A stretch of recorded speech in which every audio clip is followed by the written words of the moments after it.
সুজি এবং condense milk দিয়ে কিভাবে খুব সহজে গোলাপ জামুন তৈরি করা যায় সেই রেসিপিটাই আজকে শেয়ার করব আপনাদের সাথে। এই রেসিপিটা তৈরি করার জন্য প্রথমে আমি নিয়ে নিচ্ছি হাফ কাপ পরিমাণ কনডেন্স মিল্ক। মিষ্টির সংখ্যা অনুযায়ী আপনারা কনডেন্স মিল্কের পরিমাণ কম বেশি করে নিতে পারেন।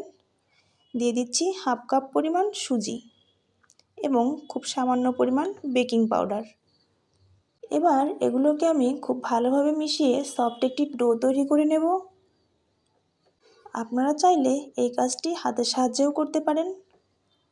সুজির ডোটা অনেকটাই পাতলা হয়ে গেছে, তাই আমি এখানে আরও হাফ কাপ পরিমাণ সুজি দিয়ে দিচ্ছি। এবার এগুলোকে আমি আবার খুব ভালোভাবে নেড়েচেড়ে ডো তৈরি করে নেব। সুজি এবং দুধ একসাথে মিশে চিটচিটে একটা ভাব তৈরি হয়েছে। এখানে আপনারা চাইলে সামান্য পরিমাণ ঘিও ব্যবহার করতে পারেন। আমি দিয়ে দিয়েছি সামান্য একটু সয়াবিন তেল। সুজির ডোটি তৈরি হয়ে গেছে। এবার একটি ঢাকনি দিয়ে এটিকে আমি 10 মিনিটের মতো পরিমাণ সময় রেস্টে রেখে দেব। ফিরে আসছি 10 মিনিট পর।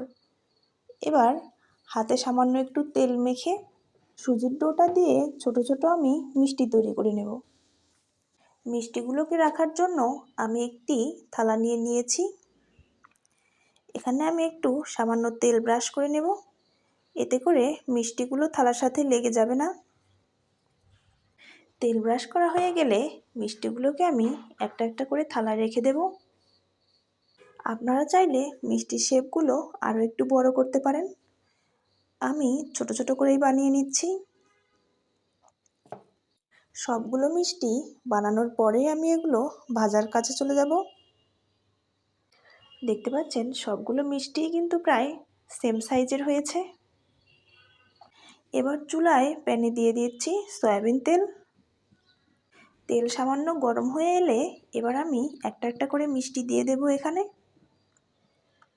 দেখেই বোঝা যাচ্ছে তেলগুলো কিন্তু খুব বেশি গরম হয়নি।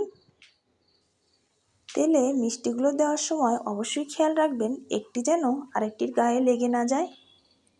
মিষ্টির এক পাশে এরকম লালচে ভাব চলে আসলে এগুলোকে আমি উল্টে নেব। মিষ্টিগুলোকে আমি নেড়েচেড়ে দুই পাশ সমানভাবে ভেজে নিচ্ছি। চারপাশ ভাজা হয়ে গেছে।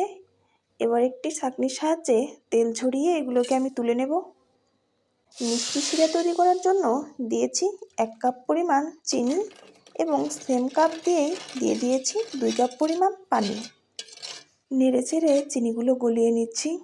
এবার দিয়ে দিচ্ছি 2টি সাদা এলাচ। পানিতে হালকা বলক চলে আসলে দিয়ে দেব মিষ্টি। মিষ্টিগুলো হালকা নেড়েচেড়ে ঢাকনা দিয়ে ঢেকে দেব। এ পর্যায়ে আমি সাদা এলাচগুলোকে তুলে নিচ্ছি। চিনির শিরা এবং মিষ্টিগুলোকে আমি প্রায় 10 মিনিট পরিমাণ সময় চুলায় জাল করে নেব।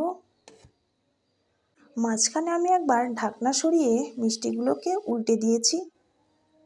10 মিনিট পরিমাণ সময় পর আমার শিরাগুলো অনেকটা শুকিয়ে এসেছে এবং মিষ্টিগুলো অনেকটা ফুলে গেছে। দেখতেই পাচ্ছেন মিষ্টির কালারটা কতটা সুন্দর হয়েছে। এই রেসিপিটা তৈরি করার জন্য কনডেন্স মিল্ক ব্যবহার করার কারণে মিষ্টি সামান্য একটু ফেটে গেছে। তবে কনডেন্স মিল্কটা কিন্তু গোলাপ জামুনের টেস্টটাকে আরও বেশি বাড়িয়ে দিয়েছে। ধন্যবাদ সবাইকে।